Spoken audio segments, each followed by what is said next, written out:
On a beaucoup parlé d'Irlande qui a... Ta mère. On a beaucoup parlé d'Irlande qui a officiellement légalisé l'avortement, mais il y a quelque chose qui s'est passé dans ce pays qui méritait beaucoup plus d'attention de notre part. Quelque chose d'ampleur qui va secouer toutes vos convictions. Une femme a divorcé du fantôme d'un pirate. Amanda s'était mariée en début d'année avec un pirate du nom de Jack, enfin du moins son fantôme, puisqu'il aurait été exécuté au XVIIIe siècle. La cérémonie a même eu lieu sur un bateau au large des côtes irlandaises. Mais au final, ça s'est mal terminé et leur relation a pris l'eau. C'est drôle ça. Faut dire qu'il n'était pas très présent à la maison pour faire le ménage et s'occuper des enfants. Car oui, Amanda a 46 ans et 4 enfants. D'une précédente relation, bien sûr, elle est pas tombée enceinte d'un fantôme. Je sais pas pourquoi je me sens obligé de le préciser, on sait jamais. En cherchant son nom sur internet, j'ai vu que c'était pas la première fois qu'elle faisait parler d'elle. Il y a 3 ans, elle avait déjà dépensé 4000 livres pour ressembler à Jack Sparrow. 4500 € pour porter des dreadlocks et ne pas se laver, c'est quand même cher payé. Elle avait même fait changer son nom de famille pour avoir le même que celui du pirate. Sachant qu'en français, Sparrow ça veut dire moineau, c'est pas non plus hyper badass. Comment tu t'appelles? Smith. Ou Smithy pour les intimes. Elle a dû sûrement un petit peu trop abuser du rhum. Pas besoin d'être pirate pour ça.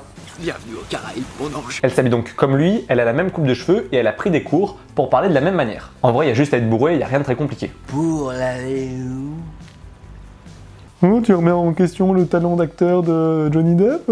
Quand elle était plus jeune, Amanda était gothique et elle estime que sa nouvelle mode vestimentaire, c'est juste une nouvelle étape dans sa vie, un peu dans le même délire. En tout cas, ses enfants la soutiendraient dans sa démarche, par contre ses parents ont mis un peu plus de temps à l'accepter. Ils ont sûrement hésité à la renier. Et on ne parle pas du père des enfants qui s'est quand même fait remplacer par un fantôme. Ou peut-être qu'il s'est barré avant quand il a commencé à voir que sa femme sortait de chez elle avec un perroquet sur l'épaule et qu'elle se faisait poser des dents en or.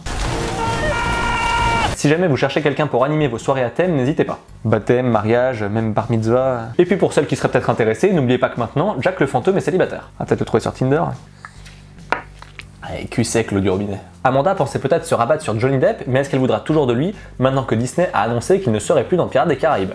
Scarlett! Le manque d'engouement autour du dernier film de la saga et son divorce très mouvementé avec Amber Heard auront eu raison de lui. Par contre, ça n'a pas empêché Warner Bros de le recruter pour les Animaux Fantastiques. Johnny, je m'adresse à toi maintenant si tu passes par là, ce qui est très probable. Sache qu'il te reste une carte à jouer en Irlande, tout n'est pas perdu. Oublie que t'as aucune chance, vas-y fonce. On sait jamais, sur un malentendu ça peut marcher. Et vous moussaillons, n'hésitez pas à vous abonner en cliquant par ici, vous pouvez me rejoindre sur Facebook et sur Twitter, les liens sont dans la barre d'infos, n'hésitez pas aussi à commenter, liker et partager la vidéo si elle vous a plu. Quant à nous, on se retrouve dès demain pour une nouvelle vidéo, d'ici là portez-vous bien et tenez-vous informés. Ciao. Ciao. Ta gueule.